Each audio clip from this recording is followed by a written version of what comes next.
You are listening to the Nightline Sports Network, brought to you by Travis Dever and the Dever team, 386-690-1636. Welcome to the AAC Report, only on the Nightline Sports Network. I'm Jeff Allen. Thank you so much for listening. Coming up, we're going to talk a little baseball, East Carolina style. Dave Richmond, Bubba Rosenbaum from the Sports Objective Podcast up Carolina way will break down the Pirates season and talk some AAC baseball.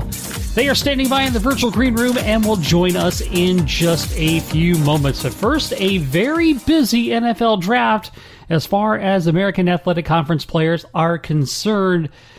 A total of 19 overall draft picks, which is a new record for the conference. Zaven Collins topping the list as the number 16 pick overall in the first round. The linebacker of Tulsa ended up with Arizona.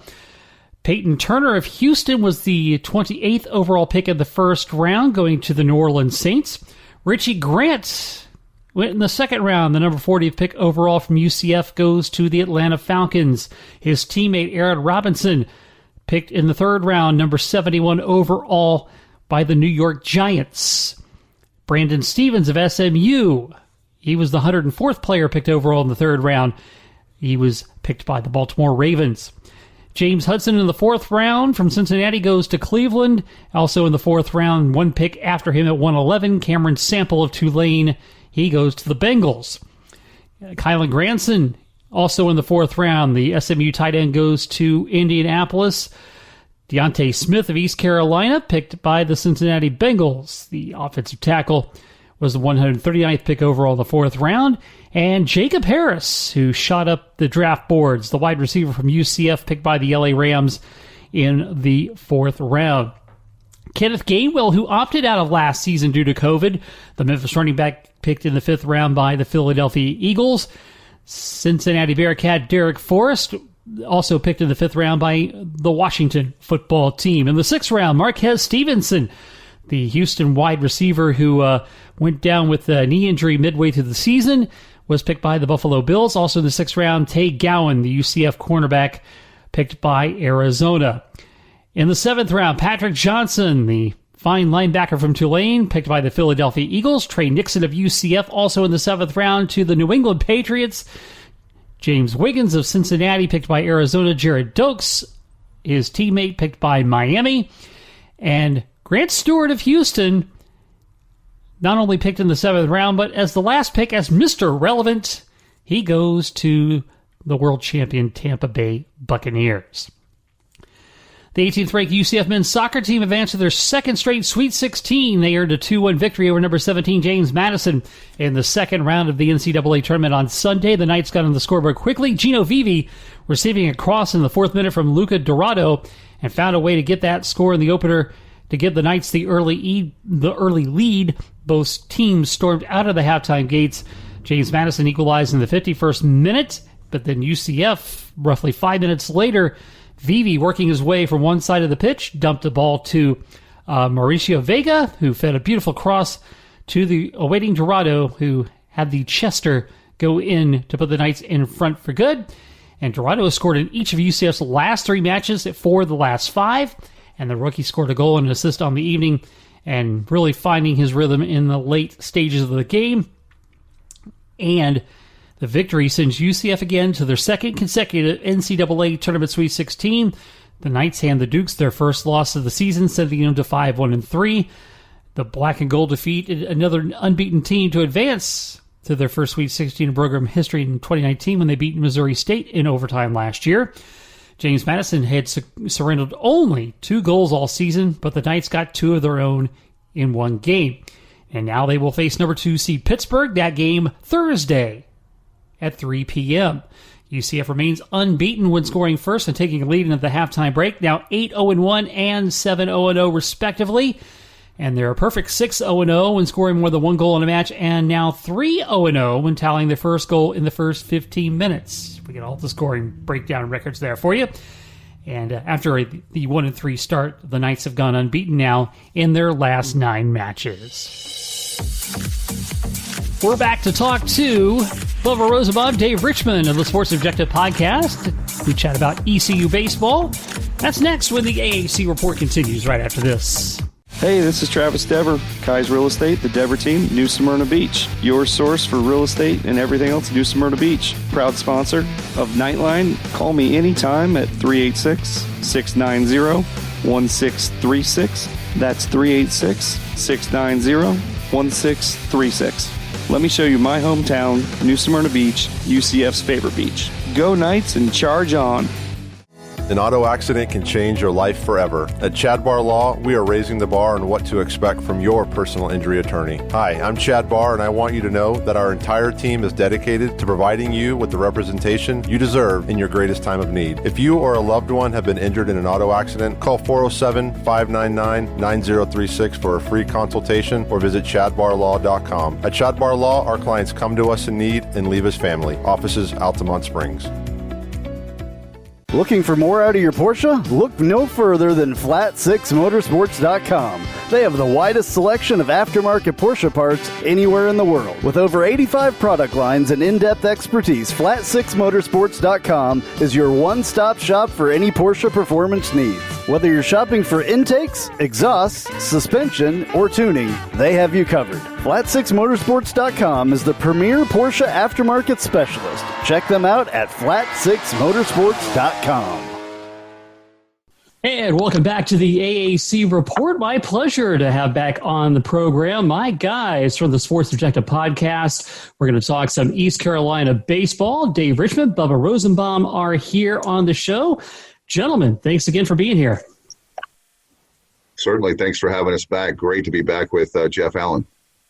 Absolutely. Appreciate you having us on as always, Jeff. Looking forward to talking East Carolina baseball, among other things. Yes, and of course, East Carolina nationally ranked in the baseball polls, surprisingly sitting in second place in the American right now behind Tulane, who's having a real good season themselves. But the Pirates 30-9 overall, 12-4 in conference. I would like to get both of you guys' perspective on what the season has been so far, and if you think things are tracking the way you thought they would. Dave, we'll start with you.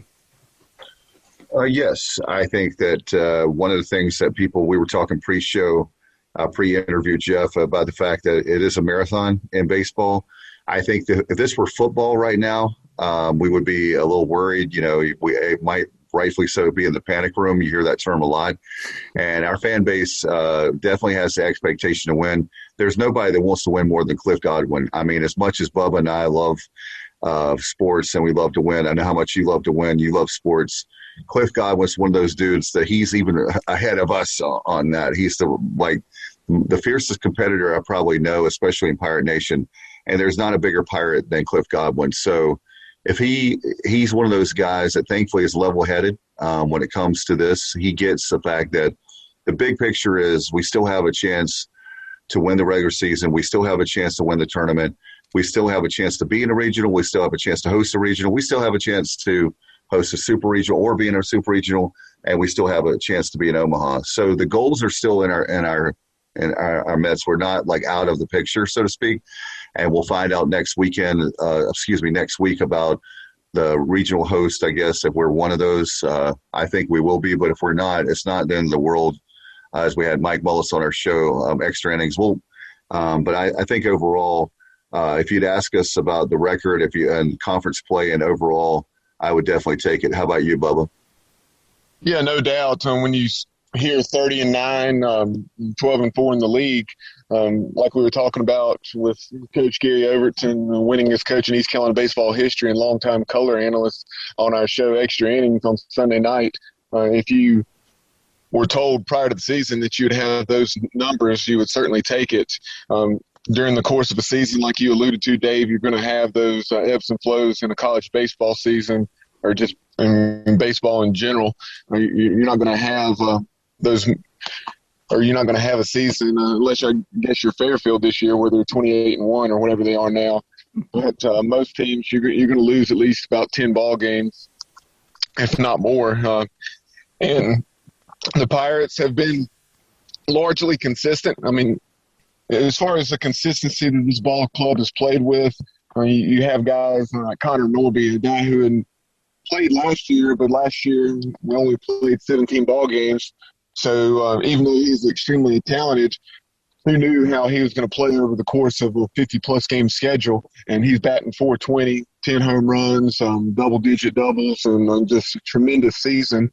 Thomas Francisco, another guy who extremely talented, but he hadn't played a ton of baseball. And so, and then you look at a guy like Gavin Williams and the Pirates, head of the rotation, 6-0, just over a 1 ERA. He has been lights out in that Friday night role, leading the East Carolina rotation.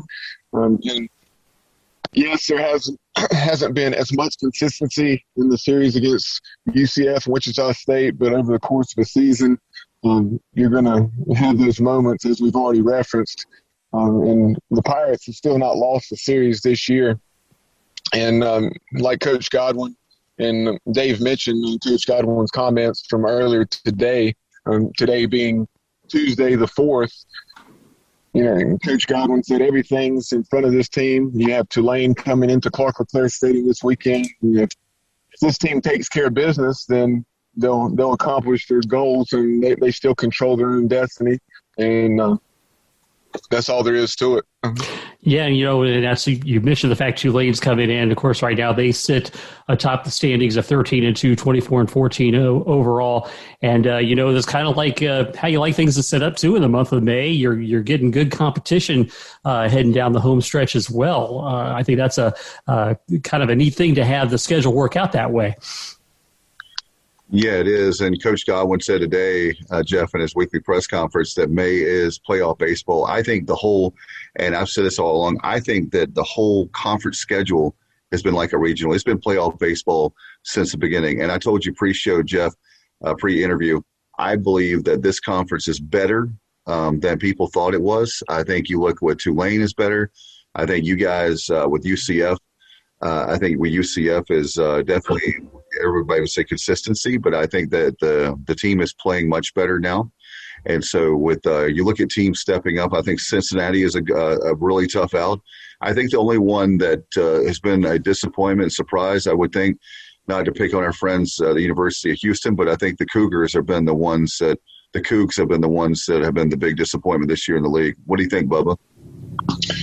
Yeah, you certainly made some good points there. UCF has played much better in recent weeks, playing with more consistency like they were expected to probably during the preseason when most people had them challenging the Pirates, and they're still not out of it yet. They're going to have to be extremely hot down the stretch, and East Carolina and Tulane are going to have to lose quite a few ball games, but UCF's totally are not totally out of the running for sure. But kind of getting back to some of the things that East Carolina is going to have to do if they're going to be able to win the regular season title. The bullpen in recent weeks hasn't performed as well as they had up until that point. I think part of that is due to probably better competition for one thing, but I think maybe even more so than that, the stout competition has been a factor. But then you have Carson Wisenhunt. He's been on the shelf for a few weeks now. He's a talented lefty COVID freshman for the Pirates. He was typically going to give you at least about 5 innings on average. And so over the course of 2 starts in the last couple weeks, he would have probably given you about 10 innings if he would have pitched the way he has. And then you had a couple of guys getting spot starts that went a combined 2 1/3 innings. So the bullpen had a stronger load in those recent weeks, and it's certainly shown. The team ERA has ballooned up to about 4 now, and the Pirates are still fielding it very, very well up in excess of 975, and then the batting average now, and the team's average 305. And, you mentioned Cliff Godwin's competitiveness, and I know in that UCF series and in the Saturday action when he got asked to leave the premises for arguing that ball that was a foot off the plate, I definitely look at that thing, okay, this is a guy firing his troops up because, if they would have called that a strike, Greg Lovelady probably would have gone berserk on that particular pitch. But besides that, competitiveness, and we'll start with you on this one, Bubba. What are the things that Cliff Godwin's been there for a while, and he keeps churning out all this great success. What are those best attributes that you think Cliff Godwin has? Getting our guys to strive for excellence, and really just maximizing their potential in every phase of their life. The team GPA has been at all-time record highs. It seems like every semester, anywhere like 3.5, 3.6, just ridiculously high team GPAs. And it had been good prior to his arrival, but nothing like what it's been since. And then the community service hours and obviously the on-field performance, going for a third consecutive regional host this year. And I think just his passion and he obviously provides a lot of tough love to the players, anybody that knows anything about Cliff Godwin, but at the same time, his players love to play for him. And he'll, as much as he gets on them, he hugs them up. I guess you could say just as much. And I think he's very much a player's coach. And he has a passion for East Carolina baseball because he is a Pirate. He wore the purple and gold for Coach LeClaire. And that makes his passion for getting this program to Omaha even stronger because of what it means to wear the 23 and accomplish his former head coach's dream of getting ECU to Omaha. Dave? Yeah, so where do I begin? I'm a huge fan of Cliff Godwin. You'll never hear me say anything bad about Cliff because, for starters, when you hear the term, it's overused, but it really is true with Cliff. He checks all the boxes when you look for what do you want for a Pirate baseball head coach. He's from Greene County, which is right now on the road, the Snow Hill area. So you got a local kid who comes to East Carolina. He plays for Keith LeClaire. He's a part of that Keith LeClaire coaching tree that's been so successful around the country. Then you have the fact that, like Bubba said, he's one of those guys that he's no nonsense. I said to him one time, coach, about the GPA, he said, look, if they don't have the grades, not only when they not play, they won't even be on the team. They won't even practice. He told me that in an interview one time. Never forget that. You look at just the very fact that he's the kind of guy that's the kind of coach that even if you don't believe in yourself, he believes in Jeff Allen. He believes in Dave Richmond, Bubba Rosenbaum, if we're on the team. And a perfect example, to give you a short story here, is the very fact that Connor Norby, he really pushed really hard. He saw Connor's greatness. And I know he's talked about how Connor probably didn't want all, the tough love that he's had on Connor. But look at the season Connor Norby's had, and it's all because of coaching of Cliff Godwin. I know that Connor would tell you that as well. Yeah, that is a great story. Go ahead, Bubba. Sorry to interrupt you, Jeff, but just piggybacking off what Dave is saying regarding Connor Norby, Coach Godwin said this at a press conference here recently, and this goes in line with your question. And so that's the reason I wanted to chime in with this bit of information. And with Connor Norby, so he's a guy that, maybe lack focus at times, we'll just put it that way. And Coach Godwin meets with him. It may even be daily, but I know it's every few days to make sure that his focus and attention is where it needs to be. And Coach Godwin knows the correct approach to take with each player and the buttons to push. And, how he coaches Connor Norby is not exactly how he coaches Jake Kuchmaner, et cetera. Yeah. And I know I've asked you guys every time we've had you guys on to talk baseball, Cliff Godwin obviously is a commodity that I'm sure other schools are looking at on a regular basis. And I know he has a strong desire to get the Pirates to Omaha in the College World Series. Will he be able to be here long enough for that to happen? I think he will. And Dave will chime in here in just a moment. But back after the 2016 Super Regional appearance when the Pirates were 90 feet from Omaha on multiple occasions out in Lubbock against Texas Tech. That year, Alabama came calling. He obviously turned that down.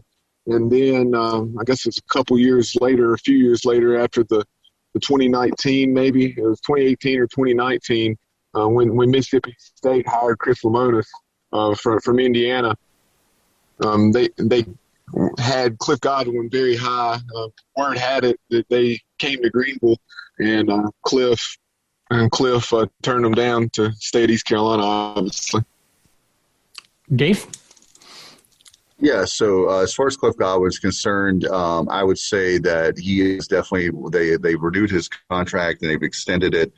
I would say that one thing that we have to do, and this is maybe no pun intended inside baseball, but our administration, we got to do a better job of giving Cliff what he wants. And I think his salary is such, he doesn't care about the money, but he's asking for things like former players coming back, for them to have their own locker room, for the baseball team to have their own weight room. So in other words, facilities that are around Clark LeClaire Stadium he really wants. And so I'm saying it publicly because I say it on our show anyway. And if he were here or not here, I'm not his agent, but I think that would be the one concern I have is if he doesn't get what he wants as far as stuff for his players and former players. That's an issue that we definitely have to take a look at in Pirate Nation. Yeah, and that was something, Jeff, as far as the facilities, back in 2016, we really wanted that hitting indoor and some different things, and that he had been promised. The previous administration wasn't exactly delivering, or not as fast as they should have been.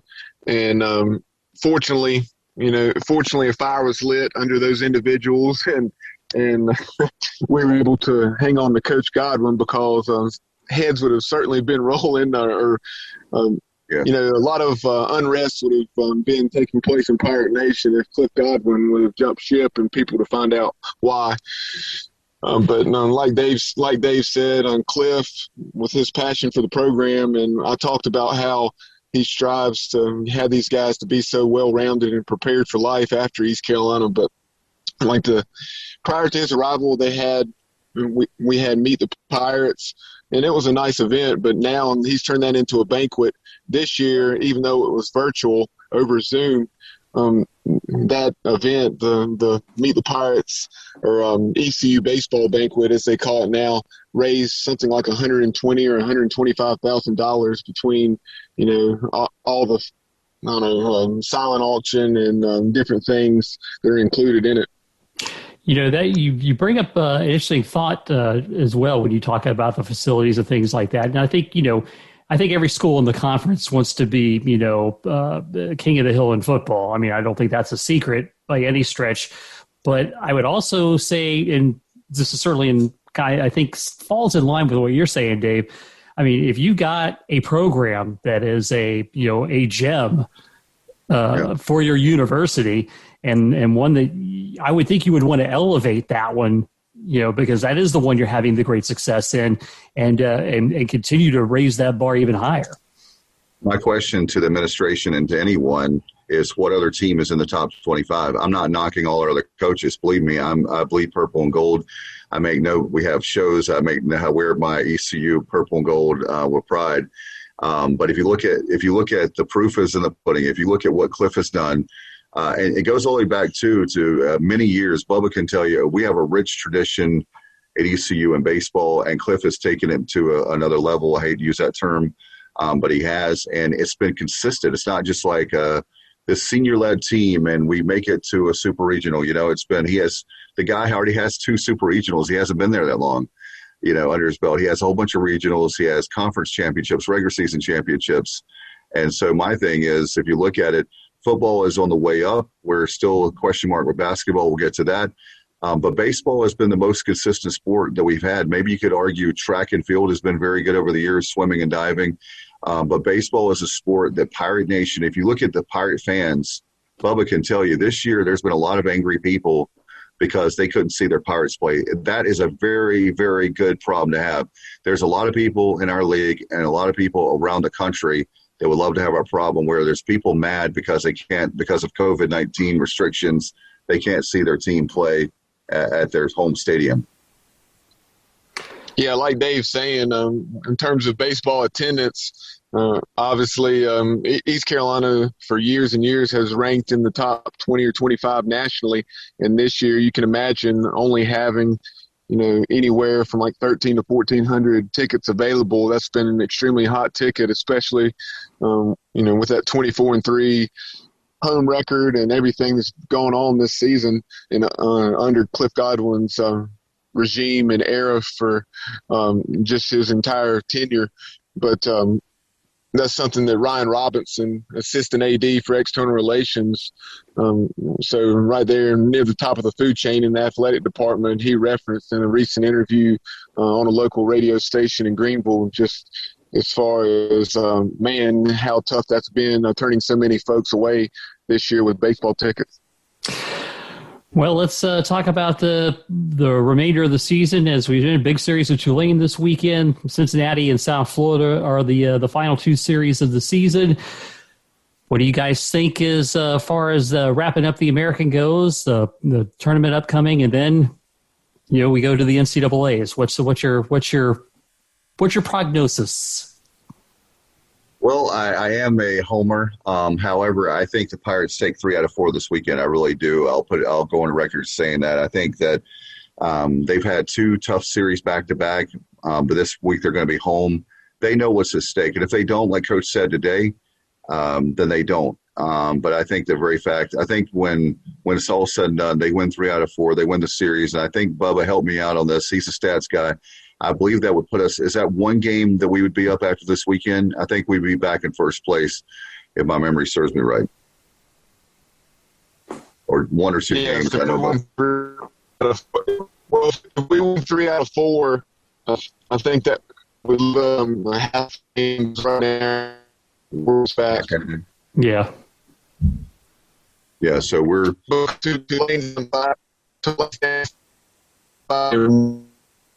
We're the robot, Bubba the robot right now. Bubba was told there would be no math, and that's what happens. It's a little short circuiting there. But any better now? Yeah, we got you now. So yeah, okay. Certainly a big series this weekend. That's for sure. But still plenty of games left. I mean, even if they split again this weekend, it's still not over for first place at that point.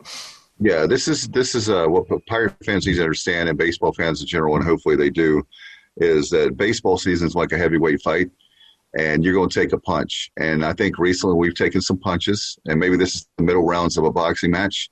But we maybe you say you've been knocked down, but we haven't been a technical knockout, and we haven't been completely knocked out where you can't get back up. And so it's a question of will they be able to get back up, just like with football. You get knocked down. Bubba's a football guy. He's a quarterback. I can guarantee you as competitive as that guy is, as smart as Bubba is, when he was knocked down, he was going to get right back up. And so that's a question the team has got a challenge now. I think that a lot of times, even as great as the program has been, we've been hunters and not the hunted. And I think now we're the hunted. And so how will the team respond to adversity that's not we talk about Carson Wisenhunt, but for the most part, the team has been pretty healthy. And there's 40 guys this year, as Coach Godwin talked about on the roster. So there's guys that have got to step up, next man up. What do you think, Bubba? I think the destiny's in our hands. I think we do a good job this weekend. And I'm not sure about the other 2 series. Our luck was we'll probably do well against my prediction. We'll do well against this weekend. That USF series and Cincinnati series, you got to watch out about those 2 series to finish out the year. Yeah, obviously we're biased, and just looking at it objectively with the way there's been some struggles in the bullpen here recently. We're going to have to get those things ironed out if we're going to, overtake Tulane and win the regular season title. I think we'll find a way to get it done. But I do not think I think the ship has sailed in terms of earning a top 8 seed.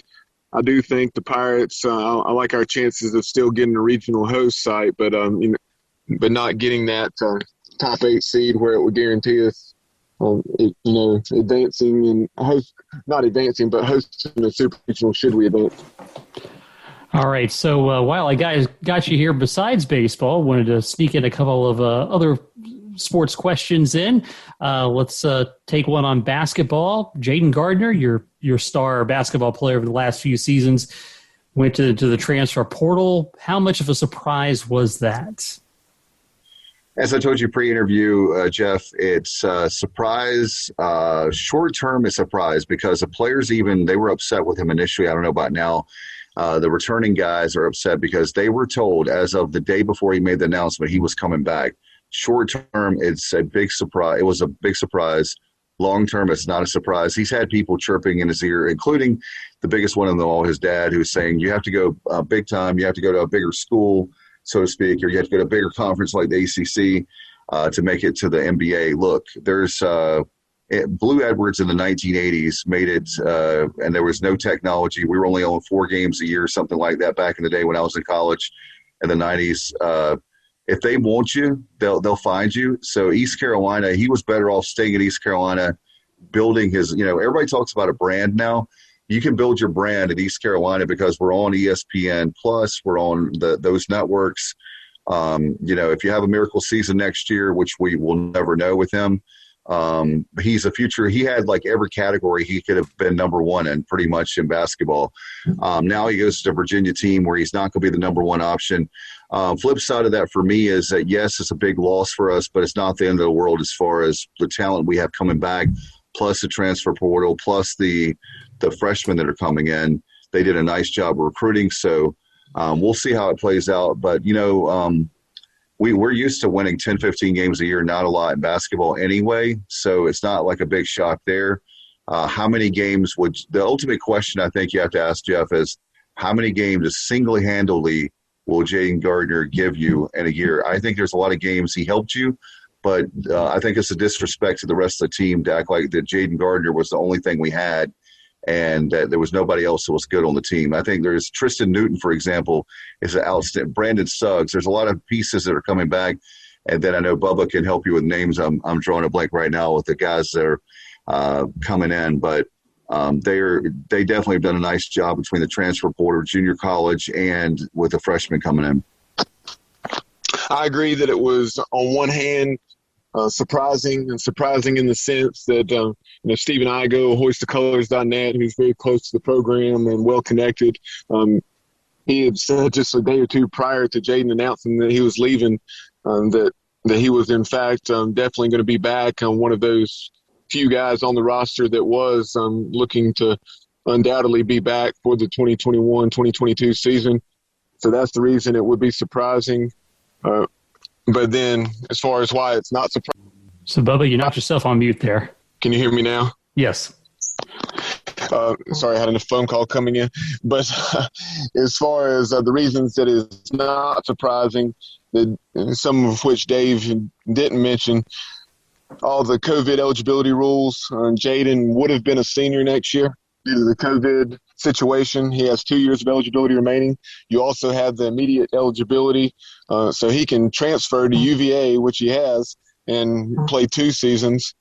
So I think when you take that into consideration, as well as the fact that he's going to someone who won a national title just a couple seasons ago, I think it's an excellent situation for him, and I'm going to be very interested to see how he does. I certainly, with his high motor and everything he showed me, I would not bet against him having a lot of success at UVA for sure. However, I do agree with Dave. In order for him to make it to the NBA, he could have accomplished that whether he's at Virginia or at East Carolina. And in order to do that, he's going to have to, develop a three-point shot. In addition to developing a three-point shot, he's going to have to become a little bit better defender. And, at 6'5", 6'6", can he defend those guys that he would have to defend in the NBA? And that would be a big question mark. Yeah, because you have to defend guys who are 6'8" that can shoot threes. Exactly. Yeah, no question. So let's switch over to football. It'll be year number 3 for Mike Houston.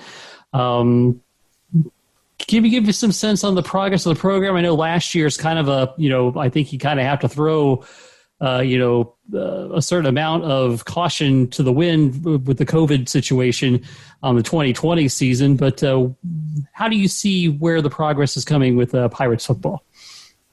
I'm very happy, and I'll tell you why I'm happy, Jeff. It's the very fact that Mike Houston's happy. Mike Houston is one of those. We're talking about Cliff, and same thing with Joe Dooley. The big three sports, if you will, at East Carolina. We have three coaches that are no nonsense. They're going to tell you the truth, and with from A Few Good Men, the truth hurts. Well, this year I'm pleasantly surprised to hear Coach. He knows he has something special, just in the words, the way his body language, everything, the way he's talking. It's not coach speak. He's not giving you BS like you hear from, rah, rah, rah, that kind of thing, to feed you some lines to the media and to Pirate Nation. He knows he's got something good. I mean, he was telling us, Jeff, that in the media that he had Bubba. I know he probably remembers this. It's funny now. It wasn't funny then, but he had to teach the kids how to practice. That's how bad the program had gotten, to the point of where we were not practicing at the level of the American, maybe even Division I. It was more of a pro-type practice where you don't really tackle, and then the guys get in the game and they don't have that experience of tackling. That's what he inherited, and all the backstory there. And now, fast forward to now, where I believe that we'll be competitive in every single game. I think we'll surprise folks. I'm not saying we're going 12-0. We're not going to have a UCF kind of deal for 2 years in a row. But I think that we will be a bowl. I'm going with a record of 7-5. I think we're going to be bowl eligible. And it's been 6 straight losing seasons. And Bubba checked, and I had looked, and I asked him to double check. But we've never had, in the history of our school, going back to the 1930s, we had never had a streak of 6 straight losing seasons. So we've made it, unfortunately, history that we didn't want to make. But when you look at Houston, I'm telling you, man, the recruits they've had coming in, the new coaches we have, there's a buzz around the program that we haven't had since he's been here. But probably you have to go back, Bubba, especially the defense, to 2015, right? Yeah, no doubt. Definitely have to go back to the Ruffin McNeil era there, 2014, that 2013 to 2015 stretch, where the Pirates were winning 8 to 10 games, and then obviously in 2015 things fell off a bit due to the quarterback situation. But yeah, a lot of expectations surrounding the program, are climbing back to where they need to be. And like Coach Houston said when we wrapped up spring ball here about a week ago, he said the morale and, just the culture within the program, he said it was absolutely miserable his first year because, like Dave mentioned, the team didn't know how to practice. And not only did they not know how to practice, but the accountability, showing up to meetings 30 seconds before it's supposed to start instead of 10 or 15 minutes early, showing up late to workouts, all those accountability things, not going to class as consistently as you need to, all those little things, the I's were not being dotted and the T's are not being crossed. So Coach Houston and his staff have gotten that to where it needs to be. And he said he really enjoys coaching this football team. And Dave talked about everything in terms of building depth at all positions. And that certainly still has a way to go in certain places, and certain positions definitely lack experience. But it's a lot closer to where it needs to be than where it was back in December of 2018. And very interested to see how things go this fall. Like Dave said, definitely don't expect this team to be a championship contender, but I do think they'll be vying for a bowl and probably win, 5 to 7 games. And if things really go well, I could see them maybe winning more, maybe 8. Hey Jeff, I think that I was going to say quickly. I'm sorry. I think Bubba has made reservations at every single potential site, and he's already got a bag packed, ready to go. That's how confident he is that we're going bowling. Yeah, well, there you go. And of course, the big question is. Saturday, October 9th, the Bounce House in Orlando, UCF and ECU. That's right. That's Y'all right. coming? Hey, but if we do, all Bubba, possible, I'd love to, Jeff. The only East Carolina UCF game I've ever attended on the road was back in 2006, Skip Holt's second year over at the Citrus Bowl. That was a big ball game because East Carolina was in a similar situation. Coach Holtz was trying to get the program back to prominence and vying for conference championships. And that year the Pirates went 7-5. So hopefully this year will be similar in year 3 or year 2.5, as Coach Houston likes to say. But my parents have been to the Bounce House a couple of times. I need to hopefully make it down there this year as soon as possible. depending on my schedule with my kids' activities. Dave, we got to get you down here too. That'll be great. I'd love to see Mickey and Minnie and Bubba. Maybe I can catch a ride. I tell you what, the Rosenbaums if you wanted the epitome of like fans for the Pirate Nation, they're the road warriors. They show up if it's Tiddlywinks. There's the Rosenbaums, and I mean that as a compliment because most of us don't do that. And so the Rosenbaums, though, I'm going to catch a ride if it's Omaha, if it's bowling, if it's regular season in Orlando, whatever we have to do, we'll be down there. We'd love to hang out with you down there at Disney. It would be fantastic, and the bounce house. Yeah, there you go. And I'll buy the Yoo-Hoos. So there you go. All right. All right. Sounds good to me. All right. That's Dave Richmond, Bubba Rosenbaum. They please promote, do those shameless plugs for what you got going on with the Sports Objective. Sure thing. We do a couple shows a week, right, Bubba? I'll pitch that to him. He's in charge of that. Yeah, a lot of times it'll be Tuesday, Thursday, Sunday. Sometimes it varies, but definitely 2, maybe 3 shows a week. You can follow us on social media, on Twitter at the Sports OBJ, on Instagram at the Sports Objective, and like and follow us on Facebook, and subscribe to our YouTube channel. Closing in on 300 subscribers on our YouTube channel. Not only do we have all of our shows there, we have press conferences of Coach Houston, Coach Godwin, Coach Dooley, and a lot of other things. We had coverage of this year's American Athletic Conference basketball and both men and women's championships. So definitely subscribe to our YouTube channel, even if you're not necessarily an East Carolina fan, but if you're a fan of the American Athletic Conference, it's worth your while to subscribe.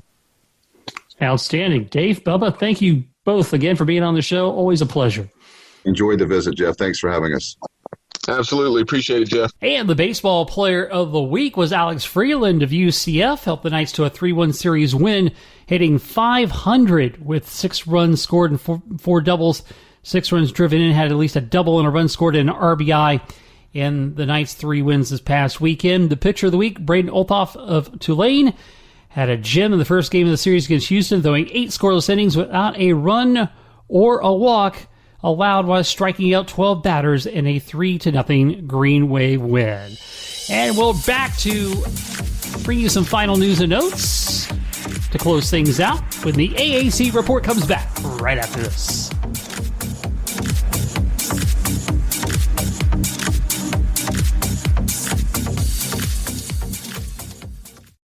If you haven't figured it out yet, I love Tijuana Flats. I would love them even if they weren't a partner with us on the Nightline Sports Network. They have all kinds of great Tex-Mex food, and it's fresh, by the way. Made to order burritos, tacos, enchiladas, chimichangas, quesadillas, bowls, nachos, and taco salads. And if you haven't tried the queso, you are completely missing out. It is the best queso that I've ever had in my life. Absolutely hands down. And the sauce bar that they have, everything from wild to mild in there. Absolutely awesome, awesome stuff. Not only do I love the food at Tijuana Flats, but I love the company, a UCF-born company. And they give back to the community with the Justin Queso Foundation. So head to your local Tijuana Flats. Tex-Mex for everyone.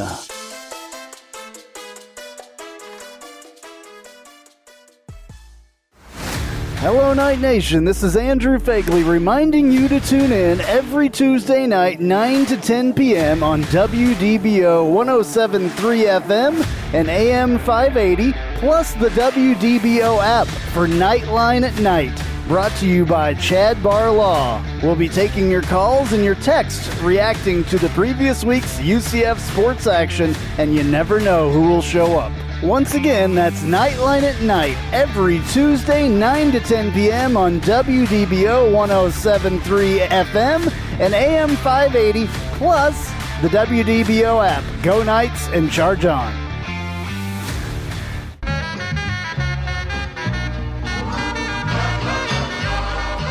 Welcome. This is a promo for the Take a Left at Albuquerque podcast, new to the Nightline Sports Network. You should listen to it. I say things like this. We need to stop blaming Jerry because we would do the exact same thing if we owned the Dallas freaking Cowboys. Do you know how much fun it is to own the Dallas Cowboys? My guests will say things sometimes like this. It's the Lord of the Flies thing that happens when they don't understand that things are wrong. Spoiler alert! Until Piggy dies. Lord of the Flies has been out for like 100 years. I don't even know. Sorry to everyone at home who I spoiled the book for. A book's been out for like 90 years or something. And sometimes, rarely though, I'll say really stupid things like this. If they don't make it out of the West and the Raptors get to the finals, I will go on either this show or whoever's show and say that Kawhi Leonard is overrated because I have too much evidence of it. New episodes drop every Friday with me and some of my good friends right here on the Nightline Sports Network.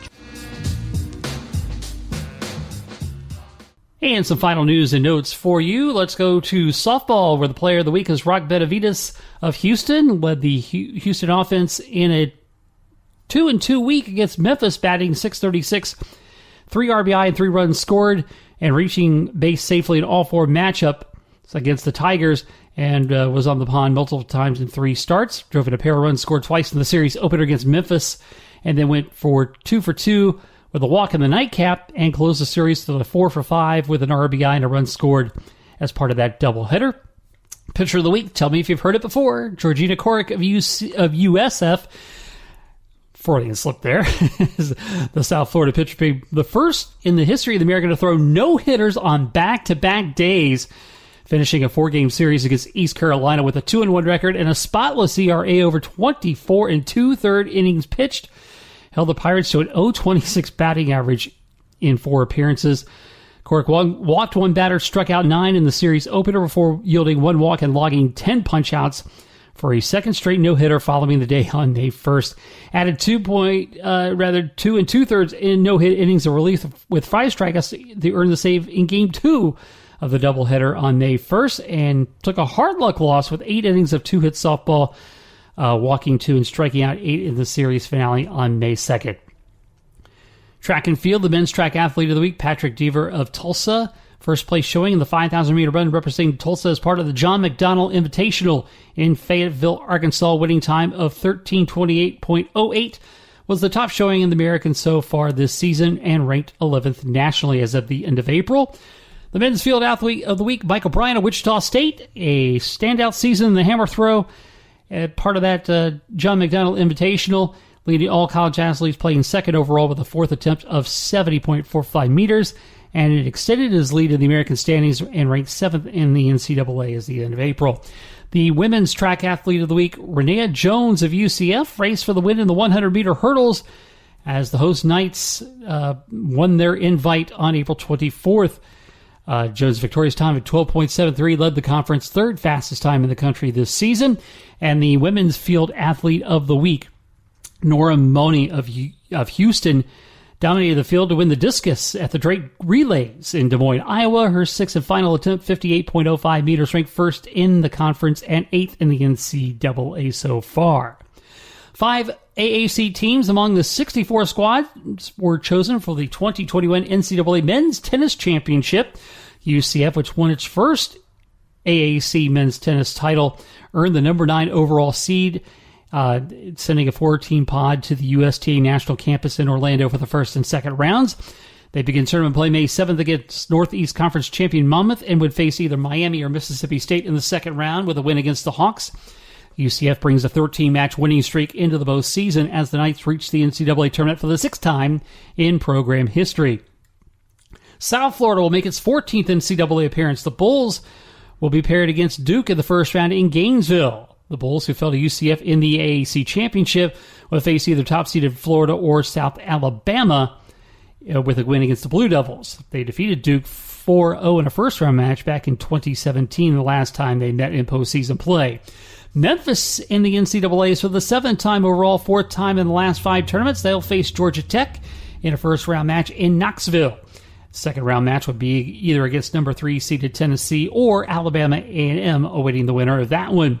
Wichita State, chosen for the NCAA championship for the first time as a member of the conference. The Shockers reaching the national field for the 12th time in program history.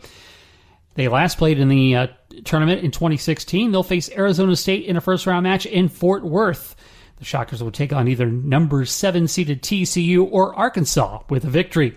And Tulane back in the championship for the 5th consecutive season.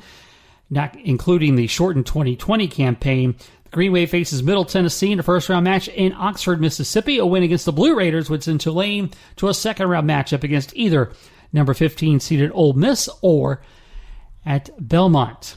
The 5 AAC teams selected for the championship ties the conference record, matching the league's contingents in the 2016 and 2017 tournaments.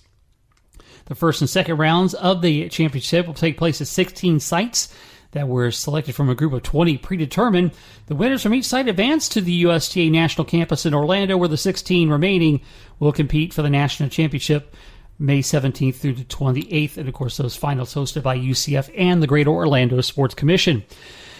UCF's women's tennis team, which captained the AAC automatic bid to the 2021 Women's Tennis Championship, they're a number 9 seed for the tournament, and they will host first and second round matches at the USTA National Campus. And they begin play May 7th against Charleston Southern and would face either Florida International or Miami with an opening round win. UCF will take an 18-4 record into the tournament and a 6-match winning streak into postseason play. And it's their 7th NCAA championship appearance and will play in the national tournament for the 3rd straight year. SMU completed a sweep of majors, turning to golf, I should say. First, SMU completed a sweep of the majors men's golf player honors for the first time in program history as part of the 2021 AAC Awards that were announced on Tuesday.